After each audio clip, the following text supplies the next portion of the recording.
Ravi de vous retrouver pour cette nouvelle session d'information. Au sommaire, ouverture de l'atelier national de partage d'analyse et d'expérience sur la prévention de l'extrémisme violent en Afrique de l'Ouest et au Bénin. C'était dans la matinée de ce mercredi à Cotonou.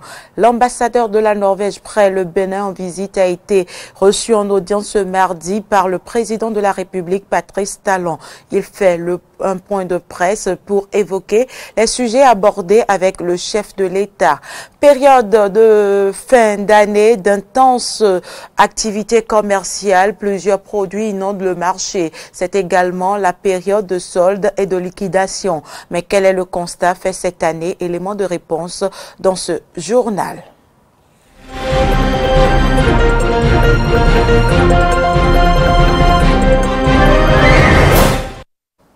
Merci à tous de prendre le rendez-vous de l'actualité sur Eden TV.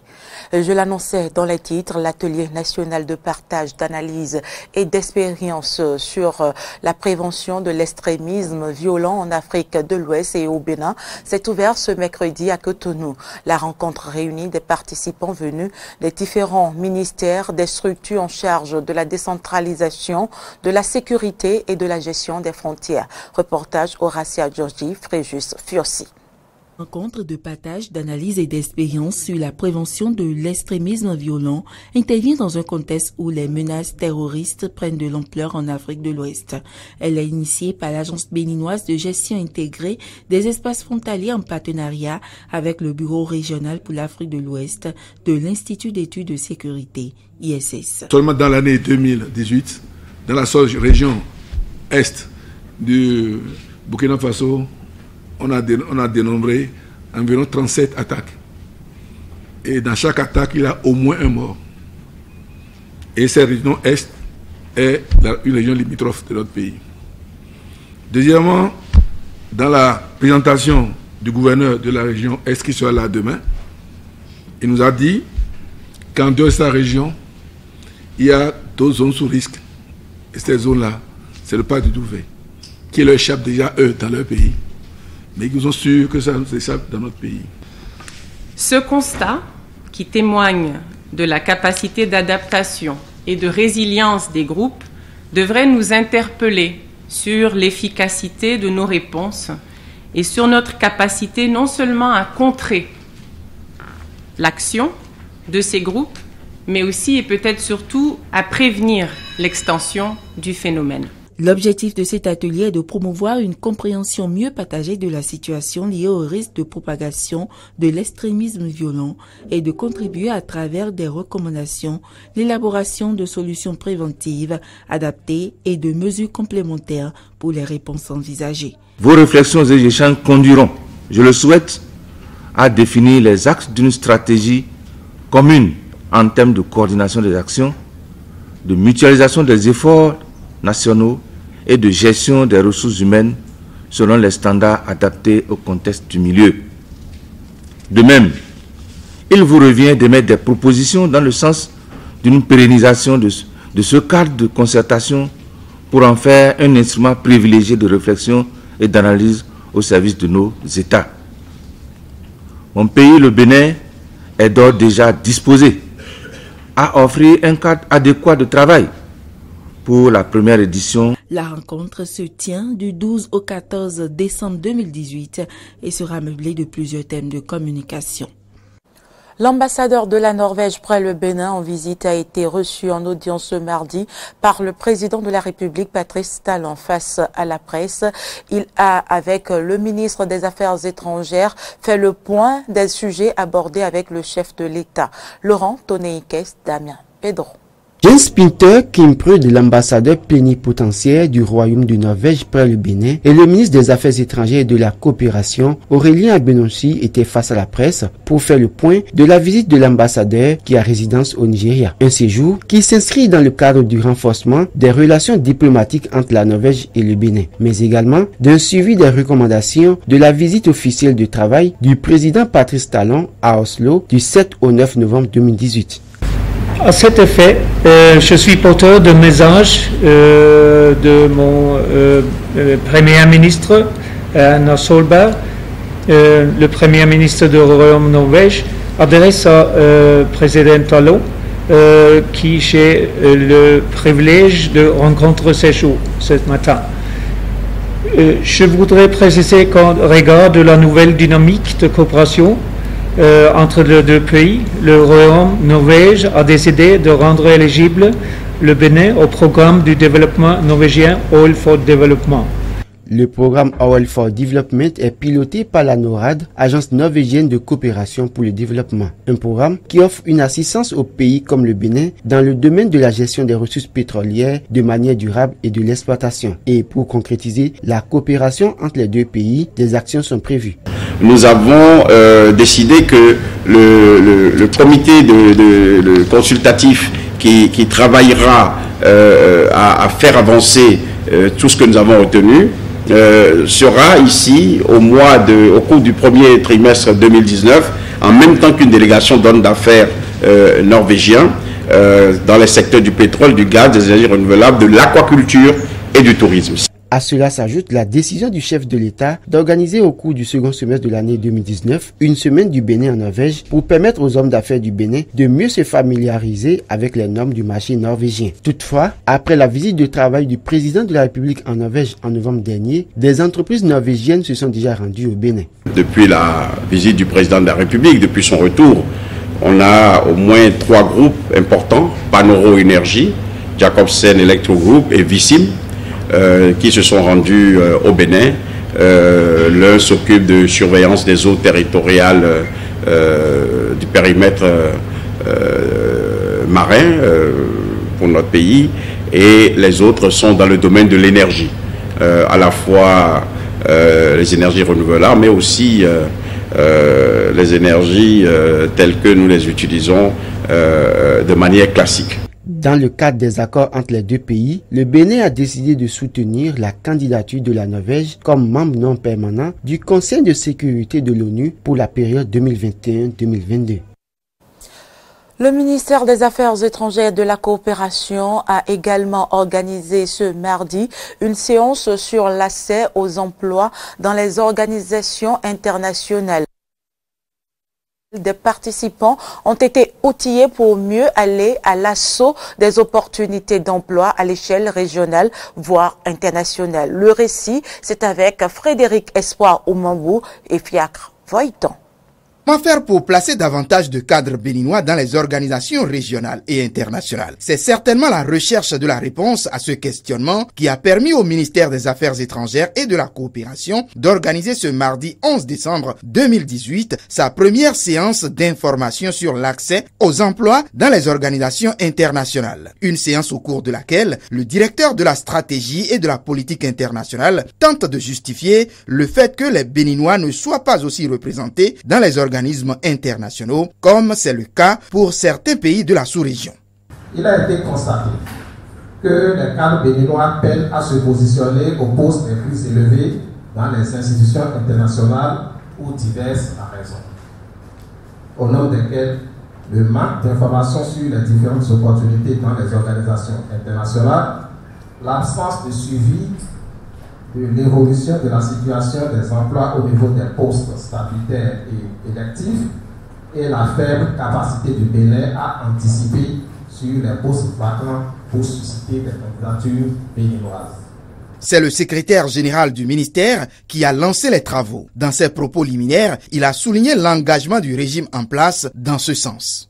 Les résultats obtenus, même s'ils ne sont pas encore à la hauteur des attentes du gouvernement, constituent un encouragement à persévérer dans la nouvelle approche. L'élection de Mme Reine Alapini Gansou à la Cour pénale internationale, la nomination du général Francis Awagwe Béanzin comme commissaire de la Communauté économique des États de l'Afrique de l'Ouest, CEDEAO, au département des affaires politiques, paix et sécurité, et l'élection de M. Yves-Éric Aoussoubémé au comité consultatif pour les questions administratives et budgétaires de l'Assemblée générale des Nations unies en constituent les preuves. Reconnaissant de facto qu'il reste beaucoup à faire, le secrétaire général du ministère des Affaires étrangères et de la coopération pense que cette séance de sensibilisation peut être d'un apport considérable dans la stratégie mise en place. C'est pour relever les grands défis qui se posent à nous dans ce domaine que nous avons tenu à organiser cette journée d'information. Elle est la première édition d'une série à étendre à d'autres structures telles que les instituts et les universités qui constituent des socles de compétences et d'expérience dans divers domaines. Une stratégie nouvelle qui permettra aux cadres filles et fils du Bénin de hisser un peu plus haut le drapeau du pays dans les hautes sphères de la planète. Société, période de fin d'année, période d'intenses moments d'activité commerciale, plusieurs produits inondent le marché. C'est également la période de solde et de liquidation. Mais quel est le constat fait cette année? Élément de réponse avec Carnot François Roumbédé-Renton. Dans Tokpa, le marché international de Cotonou, ce mardi 11 décembre 2018 à 9h. À l'arrivée de notre équipe, une grande affluence. Les usagers du marché, vendeurs comme acheteurs, chacun en voulait pour son compte en cette période de fin d'année. Marchandises exposées dans les boutiques, d'autres écoulées de façon ambulante, toutes les stratégies de vente sont utilisées pour espérer l'écoulement rapide des articles. Malgré l'affluence, les commerçants se plaignent de la mévente. Au marché là, on ne vend pas. Et les polices sont encore en train de nous attraper. On saisit nos choses, on reprend avec l'argent. On ne vend pas. On ne voit pas bénéfice sur les jeux.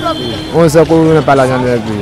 S'il y a l'argent là, ça ne va pas aller comme ça. Quoi. Il y a assez d'échantillons qu'on a, mais bon, les gens n'ont pas au moins les moyens pour pouvoir venir acheter les trucs. Sinon, il y a assez d'articles chez nous. Bon, si bien que bon, par rapport à l'année passée, les trucs ont coulé un peu plus que cette année-ci. Cette mévente est-elle due réellement à la morosité économique ou à la cherté des produits? Je viens de demander un truc là, ça coûte un peu cher. Oui, je n'ai pas le choix. Qu'elle diminue un peu les prix pour qu'on puisse acheter.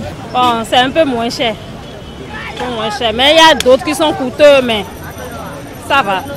À quelques semaines des fêtes de fin d'année, les usagers des marchés attendent avec impatience les soldes et liquidations afin de se ravitailler. Par arrêté préfectoral, le préfet du Koufo a interdit l'exposition des cercueils, corbières et autres matériels mortuaires aux abords des voies. Après de multiples séances de sensibilisation avec des fabricants et vendeurs de ces matériels mortuaires, la répression est entrée en vigueur depuis le 1er décembre 2018. Le préfet du Koufo a effectué une descente inopinée ce mardi 11 décembre 2018 dans les communes d'Aplaroué et de Djakotomé pour se rendre compte du dégagement des cercueils, corbières et autres matériels mortuaires aux abords des voies. Jonas Bochi l'a suivi. Voici son reportage. Exposer des cercueils, des corbillards et des lits mortuaires au bord des voies pour se faire solliciter à chaque décès. La mort se fait vendre au quotidien dans le département du Koufo comme du petit pain par des fabricants de cercueils et des commerçants de matériel mortuaire qui semblent ne plus avoir aucun respect pour la vie humaine. Par un arrêté préfectoral, le préfet Christophe Megbedi a mis fin à cette publicité lugubre dont le seul et unique but est de faire des populations du Koufo des imminents clients à la mort. Cette décision du préfet à mettre fin à cela est très bien appréciée par les populations. Le cercueil n'est pas une chose qu'on peut mettre au bord de la voie. Quand les petits voient ça, ils ont eu peur, donc on est obligé de les dégager au bord du goudron. On doit mourir, mais ce n'est pas pour cela qu'il faut inviter la mort de venir s'asseoir ou de venir collaborer avec nous. Non. C'est possible de donner au moins ce guéridon à quelqu'un, mais ce n'est pas possible de lui offrir un cercueil que je te donne un cercueil, non. Cette descente inopinée du préfet Christophe Megbedi dans les rues d'Aplahoué, Azové et Djakotomé ce mardi 11 décembre 2018 vise à faire dégager les rares cercueils qui sont encore au bord des voies, mais aussi et surtout à encourager les menuisiers qui, au lieu des cercueils, fabriquent plutôt des beaux meubles pour agrémenter la vie des populations du Koufo. C'est ce que nous voulons, ça. Que nos parents s'habituent à nous produire des meubles. Oui, bon guéridon, bon fauteuil, de beaux lits et de très belles chaises pour nous aider à prolonger notre vie. Nous célébrons la vie et non la mort. C'est vrai, on va mourir un jour. C'est pas pour ça qu'il faut mettre des cercueils aux abords des voies pour nous inviter à la mort. Lui, il nous invite à la vie. Quoique satisfait du constat sur le terrain, le directeur départemental de la police républicaine du Koufo annonce que les patrouilles policières viseront désormais ces lieux d'exposition de cercueils afin d'empêcher ces commerçants de la mort à reprendre leur sale besogne. La sortie d'aujourd'hui constitue à nos yeux un signal fort. Et vous-même vous l'avez constaté, il y a moins d'expositions que nous avons connu il y a quelques semaines, il y a quelques mois. Alors le travail va consister à poursuivre l'œuvre entamée déjà ce jour par l'équipe préfectorale, à savoir que même nos patrouilles elles vont désormais viser ces lieux-là où par le passé les cercueils ont été exposés. Et donc, désormais, dans le département du Koufo, les fabricants et commerçants des matériels mortuaires doivent entreposer leurs marchandises dans des magasins appropriés et loin du regard des passants. Voilà qui est dit. Politique, les jeunes de l'Union progressiste de l'Atlantique se sont retrouvés ce week-end à la maison des jeunes d'Abomey-Calavi pour une séance de restitution. Cette séance s'est déroulée en présence des leaders politiques de l'Union progressiste de l'Atlantique, Martin Koudenoupo, Damien Pedro. La maison des jeunes de la commune d'Abomey-Calavi a servi de cadre ce dimanche 9 décembre 2018 à la séance de restitution du congrès constitutif de l'Union progressiste tenue le 1er décembre. Cette séance de restitution vise à faire le compte rendu